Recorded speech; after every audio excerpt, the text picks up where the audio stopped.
네, 시간이 되었습니다. 우리 다 같이 찬송가 1장과 10장으로 예배를 시작하겠습니다.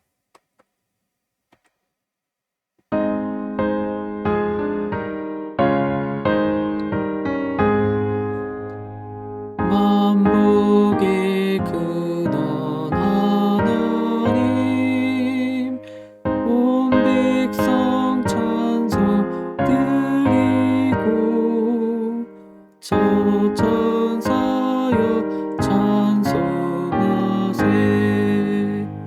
찬송 성부 성자 성령 아멘.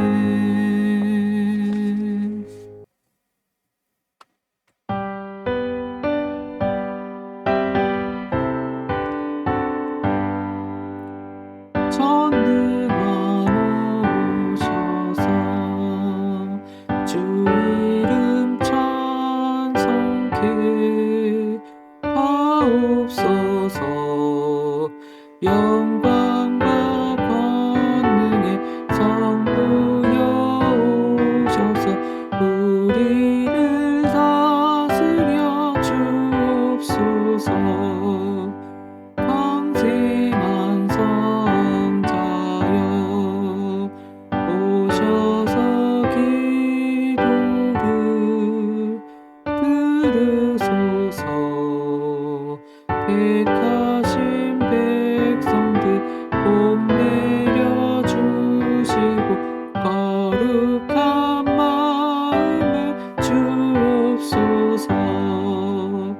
위로의 주 성령 오셔서 큰 증거 주옵소서. 전능한 주시여 각 사람 맘에서 떠나지 마시고 계십소서.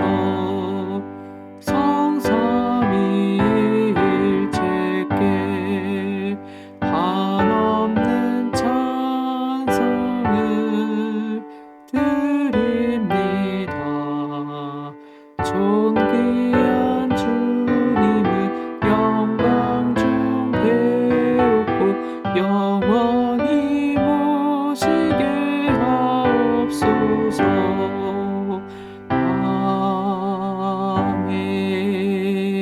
아멘. 할렐루야. 여호와는 나의 능력과 찬송이시요 또 나의 구원이 되셨도다. 의인의 장막에 기쁜 소리, 구원의 소리가 있으며 여호와의 오른손이 높이 들렸으며 여호와의 오른손이 권능을 베푸시는도다. 하나님은 영이시니 예배하는 자가 영과 진리로 예배할지니라. 아멘. 사랑하는 형제자매 여러분, 우리는 예수 그리스도를 통해 하나님의 전적인 은혜로 구원을 받았습니다. 이 시간 그 놀라운 은혜에 감사하며 죄악된 삶을 회개하고 하나님이 보시기에 아름다운 삶을 살아가도록 간절한 마음으로 기도하겠습니다.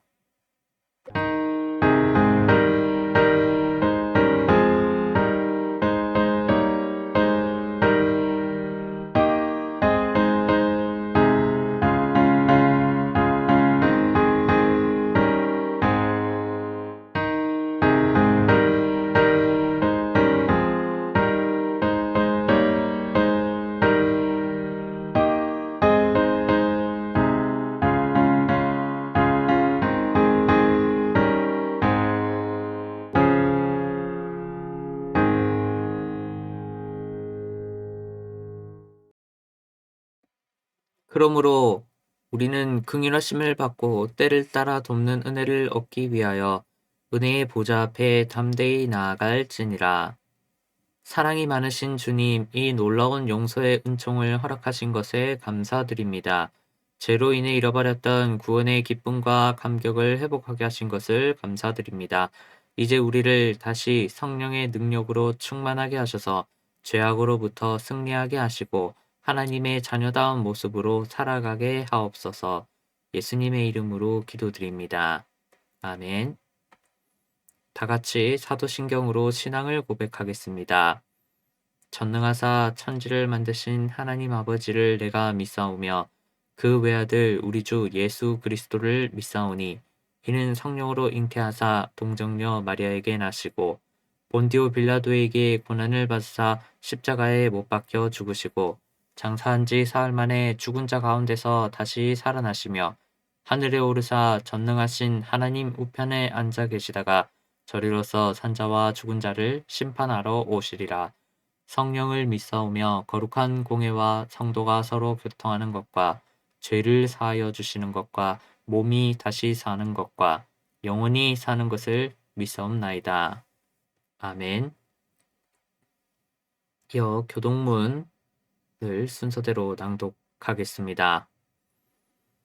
할렐루야. 하늘에서 여호와를 찬양하며 높은 데서 그를 찬양할지어다.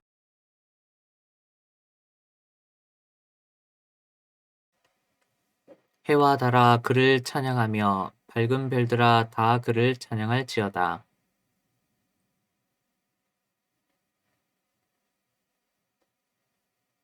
그것들이 여호와의 이름을 찬양함은 그가 명령하심으로 지음을 받았음이로다.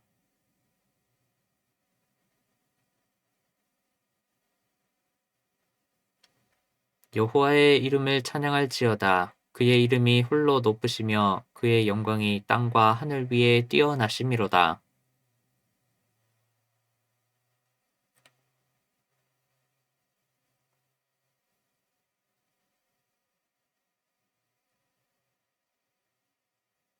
여호와의 영광이 나타나고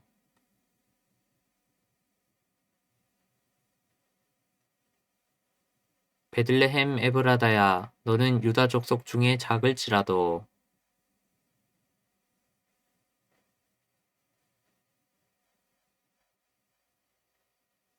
이는 한 아기가 우리에게 낳고 한 아들을 우리에게 주신 바 되었는데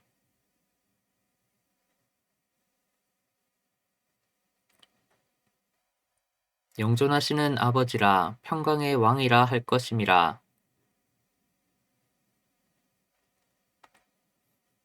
또 다윗의 왕자와 그의 나라에 군림하여 그 나라를 굳게 세우고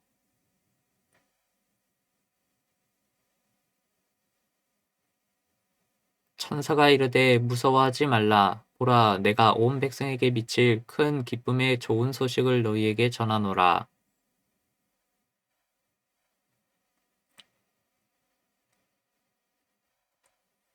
하나님께서 그를 사망의 고통에서 풀어 살리셨으니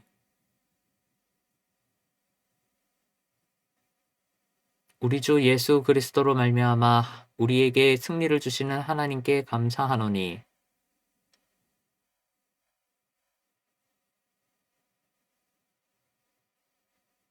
이 말을 할 때에 예수께서 친히 그들 가운데 서서 이르시되 너희에게 평강이 있을지어다 하시니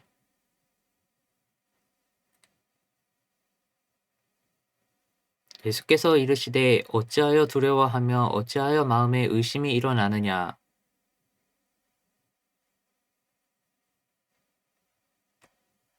영은 살과 뼈가 없으되 너희 보는 바와 같이 나는 있느니라.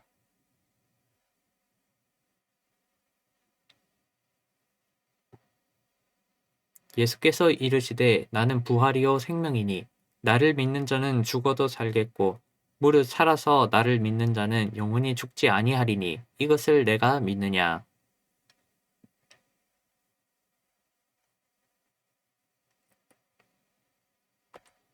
그 후에 내가 내 영을 만민에게 부어주리니 너희 자녀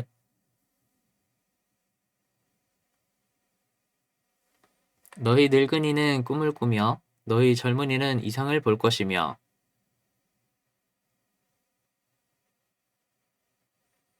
내가 이적을 하늘과 땅에 베풀리니 곧 피와 불과 연기 기둥이라.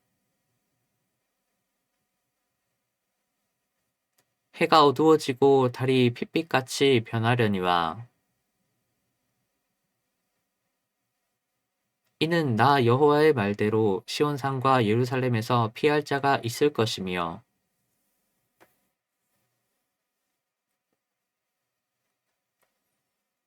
무릇 그리스도 예수와 합하여 세례를 받은 우리는 그러므로 우리가 그의 죽으심과 합하여 세례를 받음으로 그와 함께 장사되었나니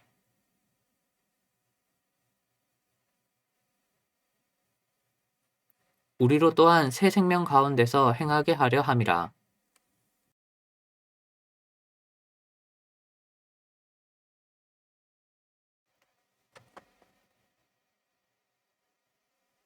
우리가 알거니와 우리의 옛사람이 예수와 함께 십자가에 못 박힌 것은 죄의 몸이 죽어 다시는 우리가 죄에게 종노릇 하지 아니하려 함이니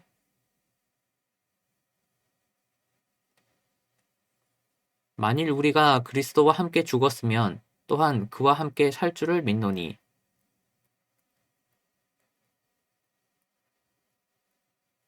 사망이 다시 그를 주장하지 못할 줄을 알미로라. 예수께서 이르시되 나는 생명의 떡이니 내게 오는 자는 결코 줄이지 아니할 것이요 나는 하늘에서 내려온 살아있는 떡이니 사람이 이 떡을 먹으면 영생하리라.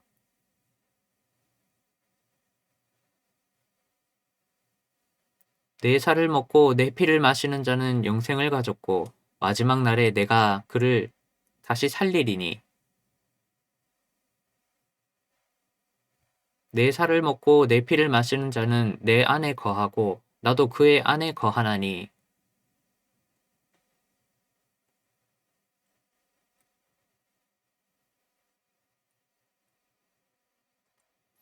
새 계명을 너희에게 주노니 서로 사랑하라. 내가 너희를 사랑한 것 같이 너희도 서로 사랑하라.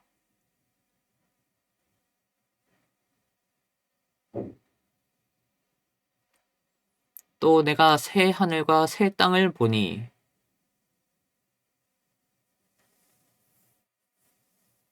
또 내가 봄에 거룩한 성 새 예루살렘이 하나님께로부터 하늘에서 내려오니 내가 들으니 보좌에서 큰 음성이 나서 이르되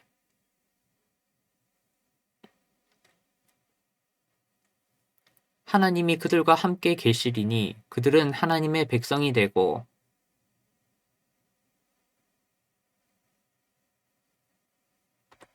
다시는 사망이 없고 애통하는 것이나 곡하는 것이나 아픈 것이 다시 있지 아니하리니 보좌에 앉으신 이가 이르시되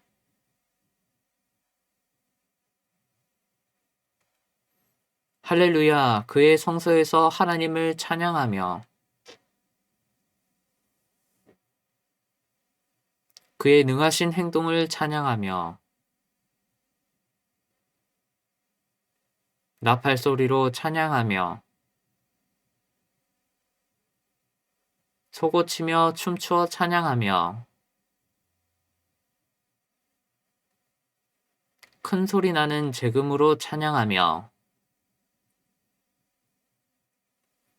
호흡이 있는 자마다 여호와를 찬양할지어다. 할렐루야. 아멘. 네, 오늘 주시는 하나님의 말씀은 창세기 12절에서 36절 말씀입니다. 창세기 12장 12절로 36절 말씀입니다. 길기 때문에 제가 31절에서 36절까지만 제가 봉독하도록 하겠습니다. 31절에서 36절까지만 제가 봉독하도록 하겠습니다. 그들이 요셉의 옷을 가져다가 순념소를 죽여 그 옷을 피에 적시고 그의 채색 옷을 보내어 그의 아버지에게로 가지고 가서 이르기를 우리가 이것을 발견하였으니 아버지 아들의 옷인가 보소서 하매 아버지가 그것을 알아보고 이르되 내 아들의 옷이라 악한 짐승이 그를 잡아 먹었도다 요셉이 분명히 찢겼도다 하고 자기 옷을 찢고 굵은 배로 허리를 묶고 오래도록 그의 아들을 위하여 애통하니 그의 모든 자녀가 위로하되 그가 그 위로를 받지 아니하여 이르되 내가 슬퍼하며 수울로 내려가 아들에게로 가리라 하고 그의 아버지가 그를 위하여 울었더라. 그 위대한 사람들은 그를 애굽에서 바로의 신하 친위대장 보디발에게 팔았더라. 아멘.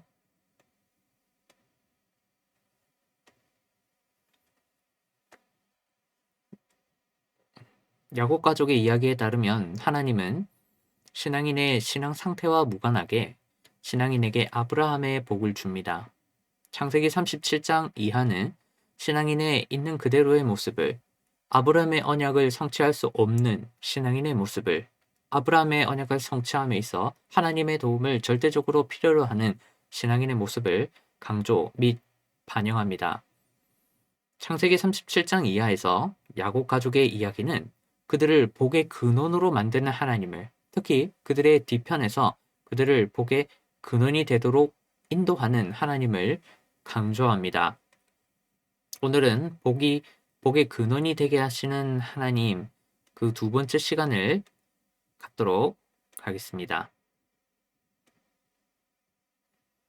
창세기 37장 이하에서 하나님은 야곱 가족에게 단 한 번도 나타나지 않습니다. 하나님은 단 한 번도 창세기 37장 이하에서 야곱 가족과 직접 대면하지 않습니다. 하나님은 직접적으로 그들의 삶에 개입하지 않습니다. 다만 하나님은 그들에게 간접적으로 영향을 줍니다. 야곱 가족은 끊임없이 하나님의 상황적인 인도하심을 받습니다. 그중 요셉은 대표적으로 하나님의 상황적인 인도하심을 받습니다. 비록 요셉이 이를 느끼지 못하더라도 말입니다. 예를 들어서 요셉은 형들을 찾으러 나섰다가 방황하던 중 형들이 어디에 있는지 아는 사람을 만납니다. 또 요셉이 물 없는 웅덩이에 갇혀 있을 때 이집트로 향하는 상인들의 행렬이 그곳을 지납니다. 또 요셉이 보디발의 집과 또 이집트 감옥에 있을 때 하나님은 겉으로 드러나진 않지만 철저하게 요셉과 함께합니다. 보디발의 아내가 유혹할 때, 또 두 번의 그 꿈을 해몽할 때, 요셉이 형들을 시험할 때 등입니다. 그때 하나님이 관여를 합니다. 야곱 가족을 향한 하나님의 인도하심 또는 관여하심은 자신의 삶을 회고 및 간증하는 요셉을 통해서 창세기 45장에서 강조됩니다. 요셉은 하나님의 인도하심이 모두 이루어진 후에 그동안의 일이 하나님으로부터 말미암았다고 증언합니다. 요셉은 가족들과 자신의 이면에서 역사하시는 하나님으로 말미암아 야곱 가족이 가뭄으로부터 구원받았음은 물론이거니와 열방을 가뭄으로부터 구원했음을, 열방에게 복의 근원이 되었음을 요셉이 증언합니다. 그중 창세기 37장 후반부는 하나님이 요셉 가족을, 특히 요셉을 보이지 않는 곳에서 철저하게 인도하심을 보여줍니다. 창세기 37장 후반부는 하나님이 어떻게 요셉을 이집트로 보내시는지를, 어떻게 이스라엘이 큰 민족을 이룰 수 있게 되는지를, 국가를 이룬 초석을 다지게 되는지를 보여줍니다. 창세기 37장 후반부는 하나님이 요셉을 통해 어떻게 아브라함과 맺은 약속을 성취해 가시는지를 보여줍니다. 하나님은 요셉에게 일어나는 우연처럼 보이는 어떤 일련의 사건 그 뒤편에서 철저하게 간접적으로 역사합니다. 먼저 12에서 14절입니다. 요셉이 꿈을 반복적으로 꾼 후 시간이 흐릅니다. 그러던 어느 날 야곱은 헤브론 골짜기에 거주하고 요셉의 형들은 세겜에서 양을 칩니다. 이때 헤브론 골짜기에서 세겜까지는 약 한 80km입니다. 본문은 왜 요셉의 형들이 세겜까지 양을 치러 갔는지 설명하지 않습니다. 본디 세겜은 야곱의 딸 그 디나가 강간을 당하고 복수로 그 아들들이 살인을 저지르고 노략질했던 시몬과 레위를 중심으로 그렇게 했던 곳입니다. 그래서 야곱과 그 가족이 나머지 세겜 사람들이 무서워서 도망치듯이 세겜을 빠져나옵니다. 이 일이 있었는지 2년밖에 되지 않는데요. 그런데 요셉의 형들은 그곳에서 양을 칩니다. 아주 대범하게도 위험한 곳에서 양을 칩니다. 위험을 감수하고 세겜에서 양을 칩니다. 아마도 추측건데 그들은 요셉이 쫓아오기 힘든 곳으로 일부러 먼 곳으로 가서 양을 친 것 같습니다. 또한 본문은 형들과 같이 양을 쳐야 할 요셉이 왜 따로 떨어져서 집에 있었는지 말하지 않습니다. 다만 추측건대 요셉은 자신을 미워하는 형들의 그 마음을 알기에 멀리까지 가서 굳이 양을 치도록 고생을 좀 하도록 그저 형들을 내버려 둔 것 같습니다. 이외에도 매우 이상한 점이 있습니다. 바로 야곱의 행동인데요. 야곱은 그렇게 아끼고 편애하는 요셉을 그 멀고 위험한 세겜으로 혼자 홀로 보냅니다. 원어 성경에 따르면 야곱은 양을 치러 간 아들들의 안위를 샬롬을 걱정합니다. 야곱은 좀 평소에 하지 않던 행동을 갑자기 합니다. 야곱은 세겜에서의 일을 기억하면서 형들의 안위를 좀 걱정한 것 같습니다. 그렇게 야곱으로 말미암아서 요셉은 세겜으로 떠납니다. 야곱은 상식적이지 않고 좀 정잡을 수 없는 행동을 본문에서 합니다. 그렇게 보이지 않는 곳에서 하나님이 역사합니다. 야곱이 요셉을 형들에게 보내도록 하나님이 인도합니다. 이어서 15, 17절입니다. 요셉은 세겜에 도착하지만 세겜에서 형들을 찾을 수 없습니다. 요셉은 세겜에서 정처 없이 방황합니다. 여기저기를 둘러보면서 매우 열심히 형들을 찾습니다. 그리고 요셉이 열심히 형들을 찾고 있을 때 어떤 사람이 등장합니다. 그리고 그는 방황하는 요셉에게 일부러 다가가서 추정되는 형들의 위치를 알려줍니다. 그는 요셉에게 형들로부터 엿들은 대화를 알려줍니다. 그들은 형들이 도단으로 향했을 것이라 말합니다. 여러분, 요셉이 먼저 어떤 사람에게 먼저 다가가서 형들에 대해서 물어본다면 좀 자연스럽습니다. 하지만 방황하는 요셉에게 일면식도 없는 누군가가 먼저 다가가서 먼저 형들의 위치를 알려주는 것은 매우 특별한 경우입니다. 만약 그가 요셉을 발견하지 않았더라면, 또한 만약에 그가 요셉에게 우연히 그 형들의 대화를 엿듣지 못했더라면, 그래서 말하지 않았더라면, 정보를 제공하지 않았더라면, 그러면 요셉은 형들을 만날 수 없었을 겁니다. 그렇게 보이지 않는 곳에서 하나님이 역사합니다. 하나님은 요셉이 형들을 만나도록 인도합니다.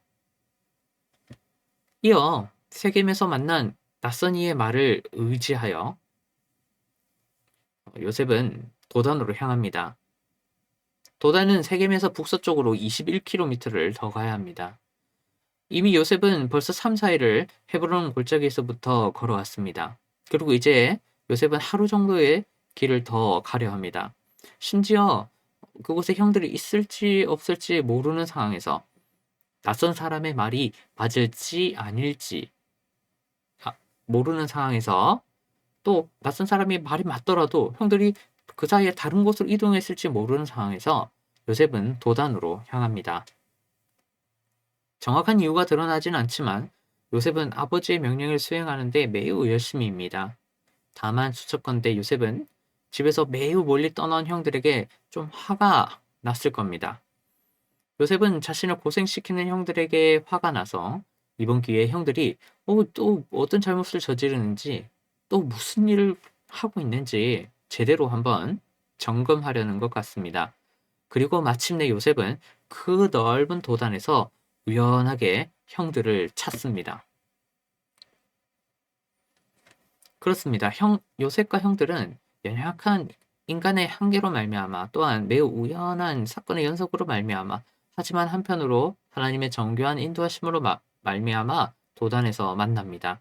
야곱은 비상식적으로 또한 변덕스럽게 굳이 또한 억지로 요셉의 형들에게 요셉을 보냅니다. 뿐만 아니라 요셉은 형들을 굳이 또한 억지로 찾아 나섭니다. 요셉은 형들을 관리 및 감독하고자 무리합니다. 그리고 요셉에게 인위적으로 제공하기 어려운 어떤 도움이 계속 주어집니다.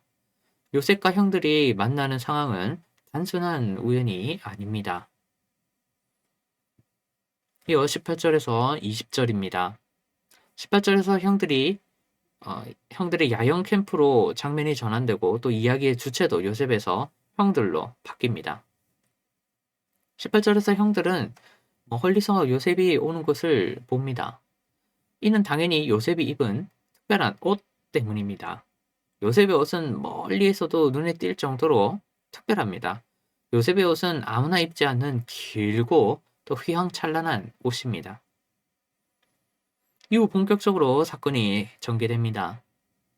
요셉이 가까이 오기 전 형들은 요셉을 죽여야겠다고 모의합니다. 형들이 살인을 결심하기까지 시간이 오래 걸리지 않습니다. 요셉을 죽이려는 형들의 계획은 그 자리에서 아주 즉흥적으로 또 신속하게 결정됩니다. 평상시 가졌던 요셉에 대한 극한 감정이 한 번에 표출됩니다. 형들은 먼 곳까지 따라와서 자신들을 또 지적하고 또 감시하려는 요셉에게 화가 치밀어 오릅니다. 관련하여 창세기 저자는 형들이 요셉을 죽이려는 계획을 세울 때 누가 누구에게 제안했다 이런 그런 표현을 하지 않습니다. 형들은 함께 뜻을 모아서 요셉을 죽이려 합니다. 형들은 잘됐다. 이 녀석이 제대로 걸렸구나. 자, 이렇게 멀리 지금 다 떨어진 상황에서 좋아. 기회다. 이번에 죽여야 되겠다. 라고 결심합니다. 형들은 단체로 요셉을 죽이고자 요셉에게 다가갑니다. 이때 형들은 요셉을 꿈꾸는 자로 부릅니다. 원래 꿈꾸는 자를 직역하면 그 꿈들의 주인입니다. 이는 빈정거림을 전제합니다. 형들은 요셉을 가정의 1인자가 되는데 정신이 팔린 나머지 쓸데없는 꿈을 자꾸 꾸는 어리석은 자로 비하합니다.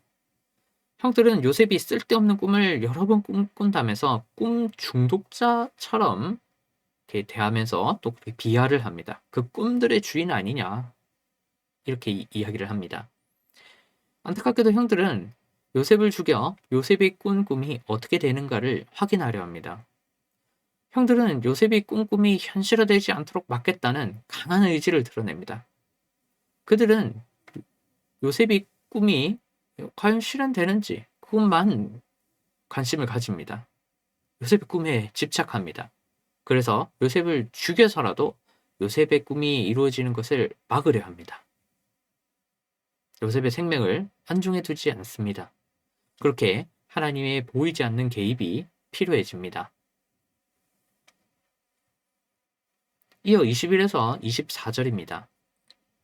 뜻밖에도 형들 중 르우벤이 요셉을 죽이려는 형제들의 의견에 또 결정에 반대합니다. 르우벤이 결정적인 순간에 예상외로 행동합니다. 르우벤은 요셉을 죽이지는 말자고, 정확하게는 직접 죽이지 말고 일단 구덩이에 집어넣자 라고 제안합니다. 관련하여 본문은 르우벤이 왜 요셉을 살리려 했는지 이유를 밝히지 않습니다. 다만 추측컨대 맏아들 르우벤은 아버지 야곱에게 돌아갔을 때 요셉의 안위에 대해 묻는 그 야곱의 질문에 대답해야 할 책임이 있었습니다. 아마 르우벤은 자신에게 일어날 수 있는 감당하기 어려운 상황을 좀 피해보고자 한 것 같습니다. 르우벤이 장자였기 때문이죠. 장자는 당시에 또 아버지가 없는 상황에서 아버지를 대신해서 모든 상황을 관리하고 또 이해해서 또 적절히 처리하는 그러한 임무가 책임이 있었습니다. 르우벤은 자신이 감당해야 할 버거운 상황을 고려해서 요셉을 좀 살려두고자 합니다.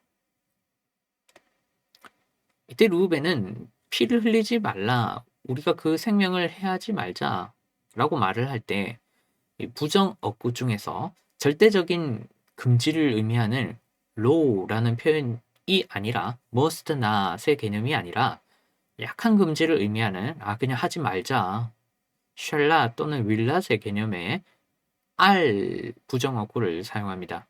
즉 르우벤은 말 그대로 형제들에게 지금 당장 요셉의 피는 좀 흘리지 않는 게 좋을 것 같아. 일단 구덩이에만 넣자 라고 이렇게 제안합니다.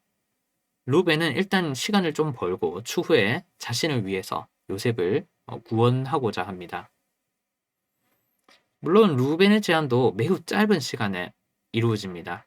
형들이 요셉을 죽이자고 말하자마자 루벤은 수정된 제안을 합니다. 놀랍게도 이 모든 일이 요셉이 형들에게 가까이 다가오는 그 가운데에 다 진행됩니다. 그렇게 보이지 않는 곳에서 하나님이 역사합니다. 하나님은 루벤이 요셉을 살리도록 인도합니다. 이어 23, 24절에 나타난 일련의 동사는 그러니까 그의 옷을 벗겼다, 또 그를 붙잡았다, 또 그를 구덩이에 던졌다는 요셉을 향한 형들의 폭력성을 생생히 드러냅니다. 형들은 요셉이 근처에 오자마자 다짜고짜 묻지도 따지지도 않고 폭력을 행합니다. 형들은 먼저 요셉의 옷을, 그 특별한 옷을 벗깁니다. 본문은 요셉이 어떤 옷을 입었는지를 창세기 37장에서 반복적으로 또 여러 다양한 각도에서 언급합니다. 묘사를 합니다. 형들은 요셉을 향한 증오를 대표하는 옷을, 아버지의 특별한 사랑을 의미하는 옷을 차세대 족장으로서 형들을 다스릴 수 있는 존재를 표시하는 그 옷을 벗겨냅니다. 요셉의 옷은 처참하게 찢어지면서 강제로 요셉에게서 벗겨집니다. 요셉은 형들에 의해 강제로 폐위되는 그런 경험을 하게 됩니다. 이후 요셉이 구덩이로 던져집니다. 이들이 던지다라는 단어는 죽음 또는 멸망과 관련된 단어로서 불을 사용해서 뭔가 이미 죽은 것을 불살라서 없애거나 이미 죽은 것을 혹은 다 부서진 것을 물에 흘려서 사라지게 함을 의미합니다. 즉 요셉은 마치 시체처럼 구덩이에 푹 던져집니다. 형들은 요셉을 시체처럼 다룹니다. 형들은 죽은 짐승이나 죽은 시체를 다루듯이 요셉을 구덩이에 내동댕이 칩니다. 이때 구덩이는 저수조입니다. 요셉이 던져진 구덩이는 당시 물을 저장하는 탱크였습니다. 이는 단단한 안반을 파내어 만든 물 저장소로서 너비 6m, 깊이 6m 혹은 그 이상의 깊이였습니다.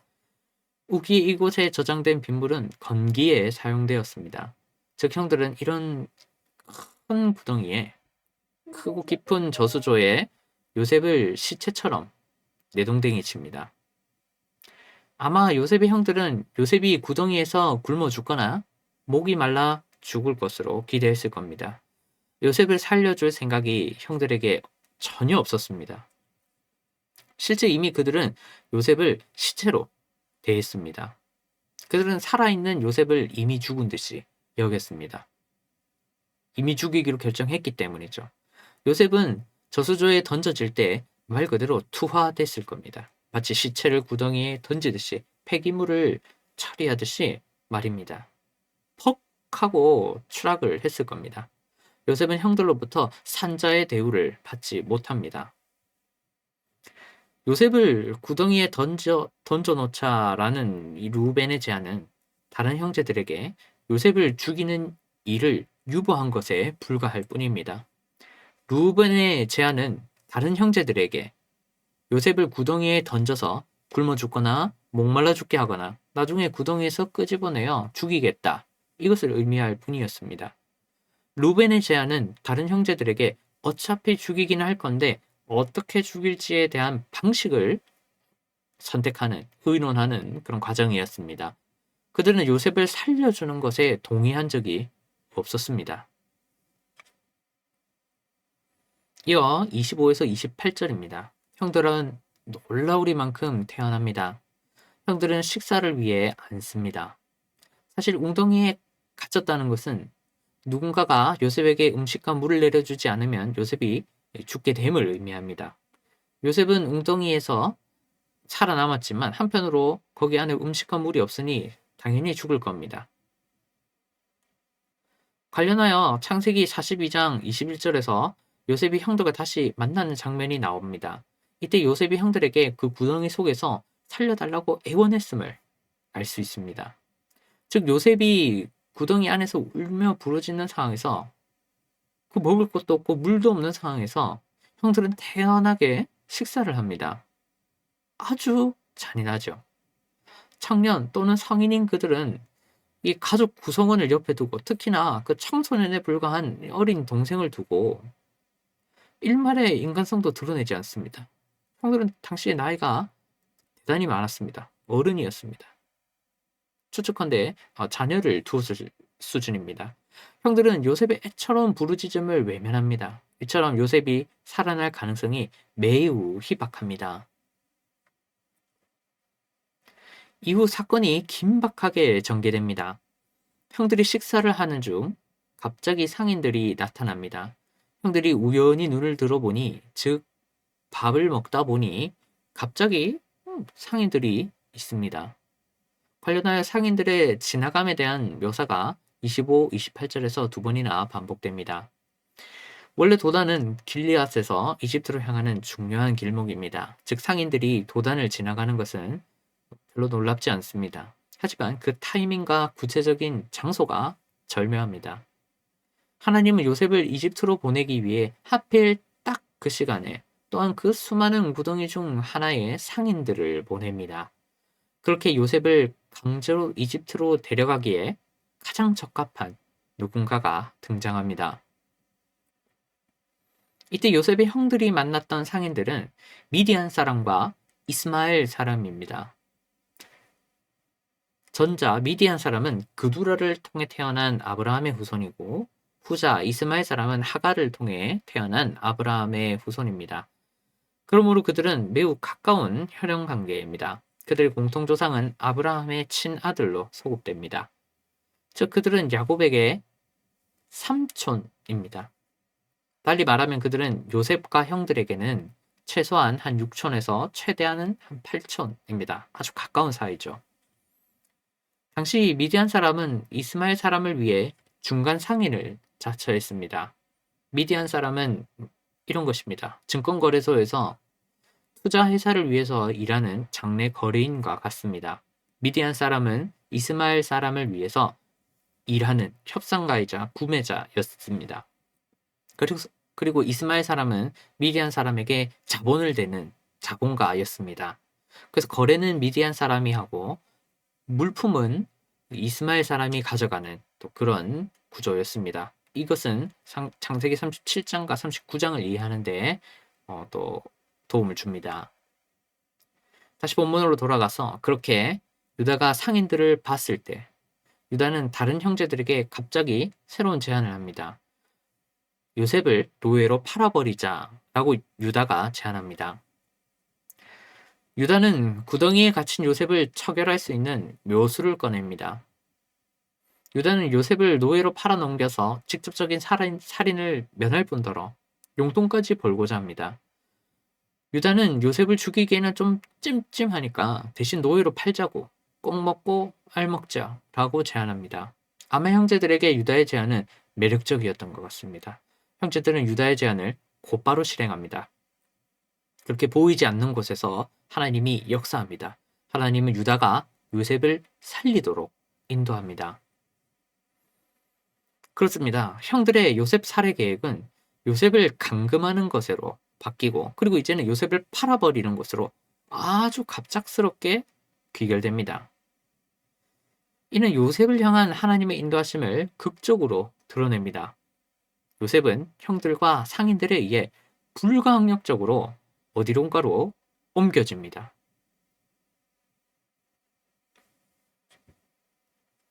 창세기 37장의 놀라운 수준의 우연함은 여기서 끝이 아닙니다. 남은 본문에서도 하나님은 요셉의 삶에 지속적으로 철저히 관여합니다. 본문에서 요셉을 살릴 의도로 구덩이에 넣자라고 제안했던 르우벤이 갑자기 사라집니다. 요셉의 생명을 살려야 하는 중요한 상황임에도 불구하고 르우벤이 어디론가 사라집니다. 그가 어디에 있었는지, 왜 자리를 비워야 했는지 본문은 알려주지 않습니다. 다만 요셉을 구원하려는 르우벤의 계획이 갑자기 나타난 상인들과 갑자기 그들에게 요셉을 팔아버리는 유다로 말미암아서 계획이 다 틀어집니다. 아마 추측컨대 르우벤은 잠시 사소한 일로 자유를 비웠을 겁니다. 아마 별것 아닌 일에 잠깐 집중했을 겁니다. 루벤이 잠시 자리를 비우는 것과 하필 그때 요셉이 팔리는 것은 아주 짧은 시간 동안, 잠깐의 그 식사 시간 동안 다 전개되고 완료됩니다. 예를 들어서 루벤은 양을 돌보러 갔을 수도 있고, 밥을 먹으는 휴식을 취했을 수도 있고, 화장실에 다녀왔을 수도 있습니다. 그렇게 하나님의 보이지 않는 인도하심으로 말미암아 루벤은 잠깐 자리를 비웁니다.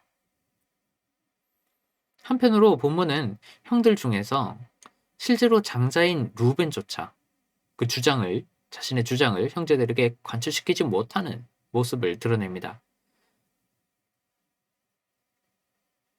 구덩이에 넣어놓자고 했는데 그 사이에 유다가 다른 형제들을 선동해서 요셉을 꺼내 팔아버린 겁니다.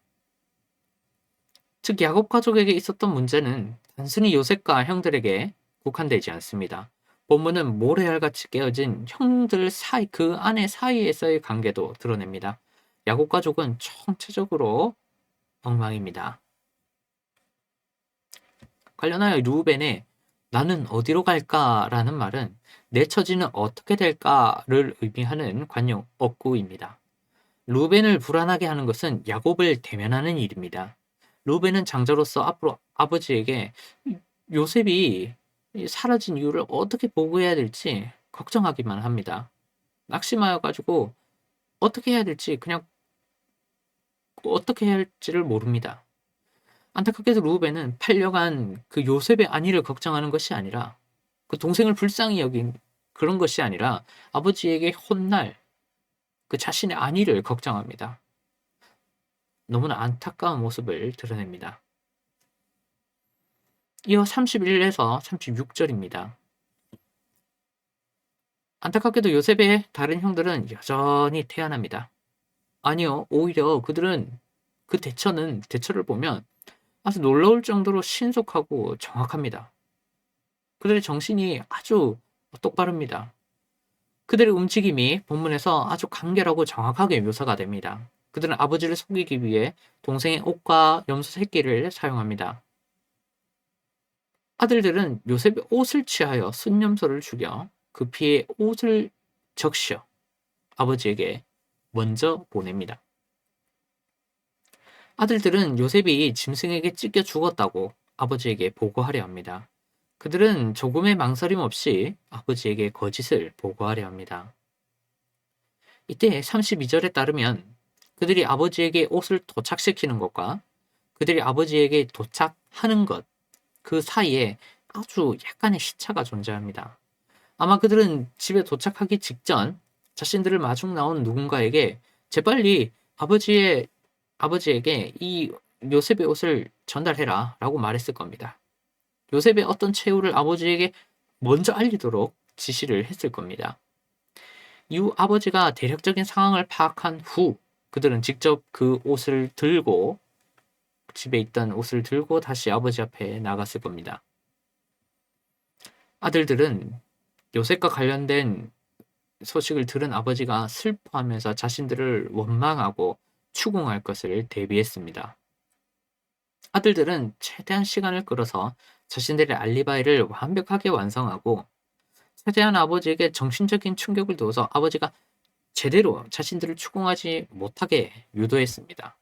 아들들은 어떻게 거짓을 진실로 만들어야 할지, 어떻게 자신들을 향한 아버지의 분노와 추궁을 최소화할지 철저하게 대비했습니다. 아들들은 자신들에게 샬롬을 기원하는 아버지에게 요셉을 보냄받은 대가로 요셉의 피 묻은 옷을 보냅니다. 그렇게 샬롬을 묻는 아버지 야곱에게 슬픔이 돌아옵니다. 야곱 가족에게 참담한 일만, 신앙적으로 본이 되지 못하는 일만 발생합니다. 심지어 요셉의 형들은 아버지에게 요셉을 당신의 아들, your son, 너의 아들로 이 요셉을 표현합니다. 그들은 요셉이 자신들과 상관없는 사이임을 강조합니다. 그들은 요셉의 죽음과 관련하여 완전히 타인의 자리에 섭니다. 그들은 우리의 형제 요셉이 아니라 당신의 아들 요셉이 죽었다고 말합니다. 그들은 여전히 요셉에게 화가 나 있고 여전히 요셉에게 벌어진 일을 전적인 요셉의 잘못으로 여깁니다. 그들은 요셉과 남남입니다.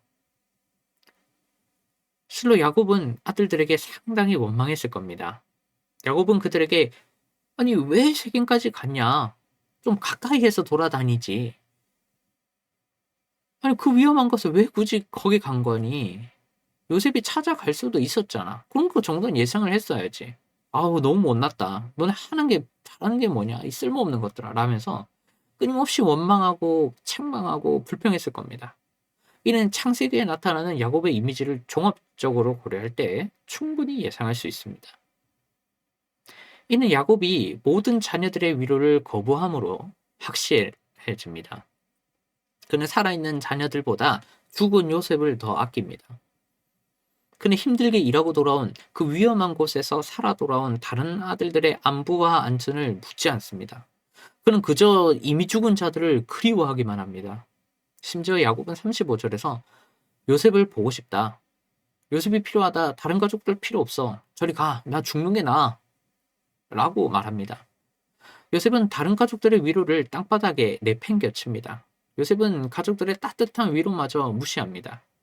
이번에도 야곱은 중요한 것을 놓칩니다. 야곱은 살아있는 사람들, 그 가족들과의 관계를 놓칩니다. 야곱은 살아있는 가족들과의 관계를 해치기만 합니다.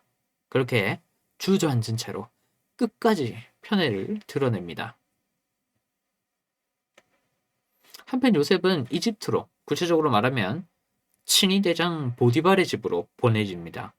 요셉은 이집트 왕의 신하인 보디발의 집에서 새로운 삶을 시작합니다.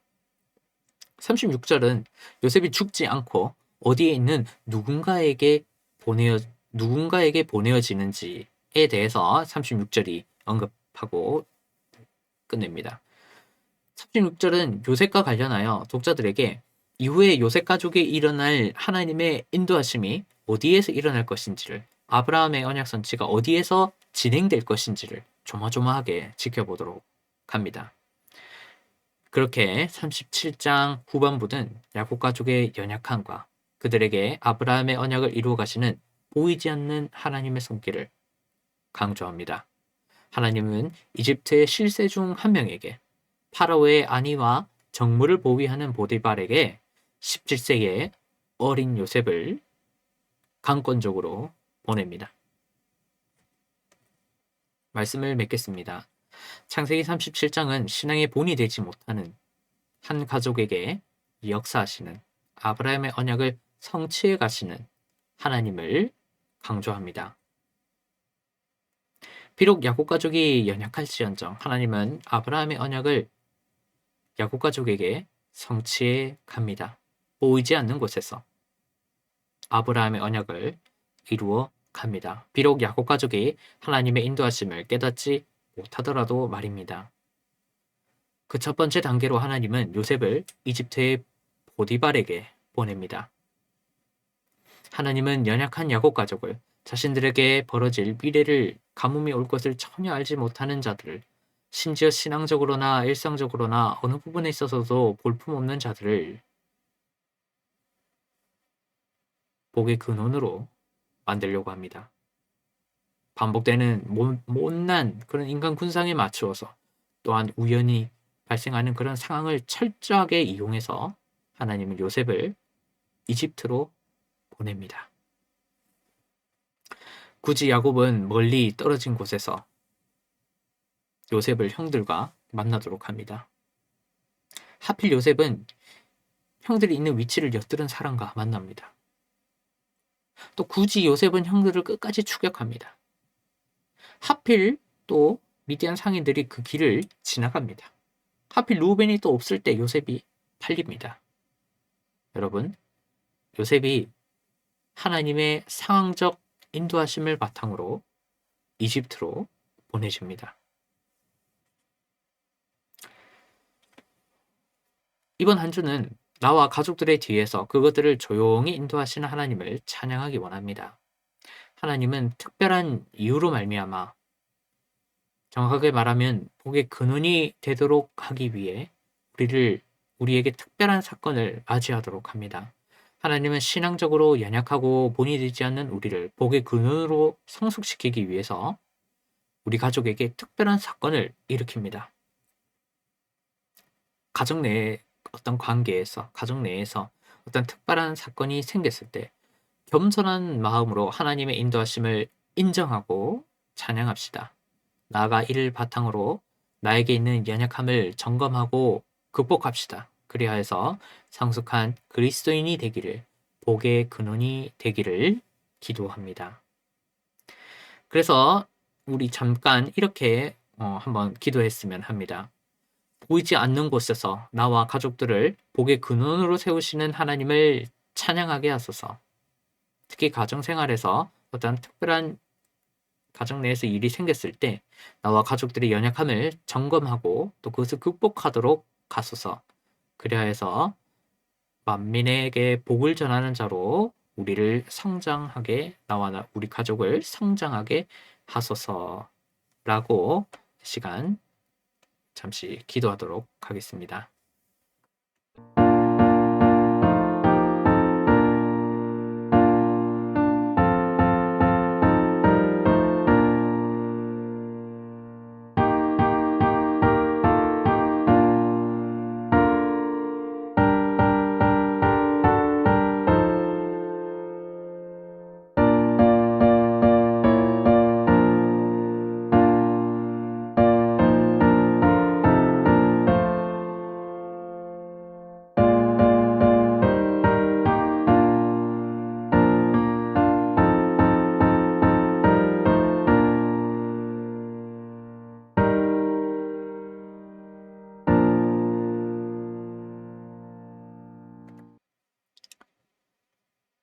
하나님, 이 시간 간절한 마음으로 기도했습니다.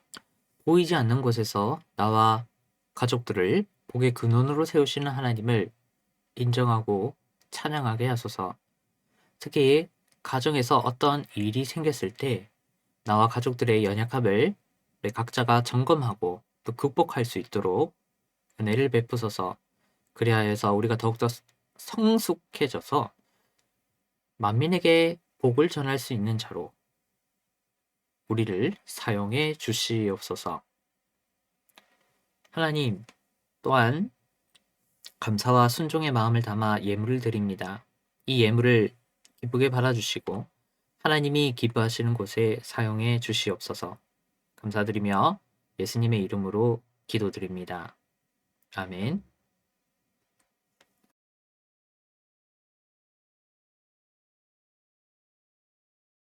이어서 교회 소식입니다. 예배 안내는 주보의 좌측 하단을 참고해 주시기 바라고요. 또 교회 소식 가운데 교회원 가입이 진행되고 있습니다. 교적을 정리 중에 있사오니 또 교회원 가입을 원하시는 분은 따로 또 카카오톡이나 이렇게 연락을 주시기를 바랍니다. 그리고 교동문 안내, 교동문에 대해서 한 번 더 안내를 드립니다. 교동문은 64, 119, 133, 136, 89, 91, 87, 66번을 순서대로 낭독합니다. 약간 길 수 있지만 중요한 의미를 담고 있기 때문에 하려고 합니다. 교동문 64번은 우주 만물의 주인인 하나님을 찬양합니다. 교동문 119번은 예수 그리스도의 성육신을 선언합니다. 133번은 예수 그리스도의 부활을 선언합니다. 136번은 성령의 강림과 성령으로 말미암는 구원의 견인을 선언합니다. 89, 91번은 각각 세례와 성천을 통한 그리스도와의 신비로운 연합을 선언합니다. 87번은 내세 또는 하나님의 나라 또는 새하늘과 새 땅, 쉽게 말하면 천국이 있다 없다 또 어떠한 곳이다를 선언합니다. 66번은 우주 만물들에게 주인인 하나님을 찬양하도록 명령합니다. 그렇게 할렐루야와 할렐루야로 또 시작하고 끝내면서 하나님을 높이는 것이 지금 채택하고 있는 교동문에 교동문을 하는 이유입니다. 역사 속에서 나에게 구원을 베푸신 하나님을 고백하고 앞으로 내가 맞이할 내세를 기억하며 교동문을 순서대로 낭독하기를 원합니다. 예배는 하나님을 높이는, 창조주와 또 구원자 하나님을 높이는 것이 가장 핵심적인 목적입니다. 다른 목적은 부가적인 것이기 때문에 제일 중요한 것을 우리 다 놓치지 않기를 원합니다. 그리고 나머지 주보 내용은 주보를 참고해 주시기 바랍니다.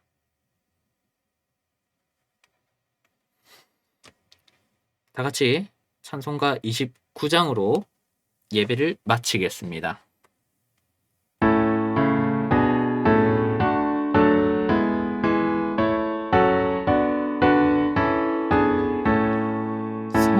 성도야 다 함께 할렐루야 아멘. 주 찬양하여라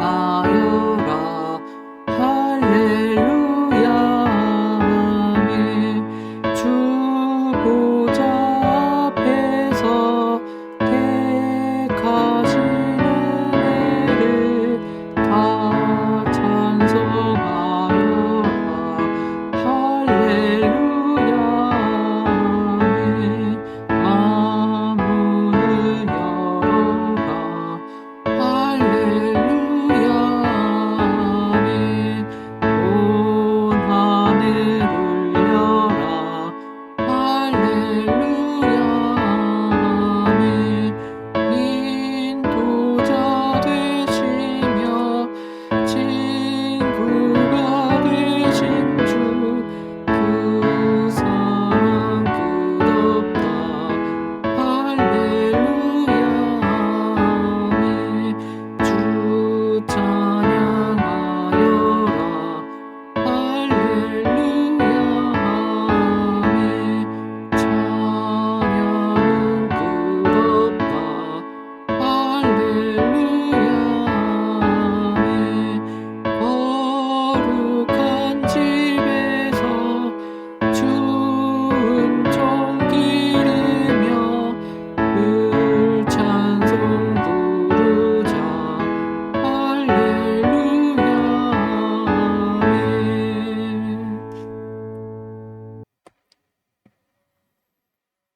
이제는 우리 주 예수 그리스도의 은혜와 하나님 아버지의 극진하신 사랑하심과 성령님의 함께 하심이 오늘 말씀을 듣고 실천하기를 원하는 모든 사람들 머리 위에 이제로부터 영원토록 항상 함께 있을지어다. 아멘.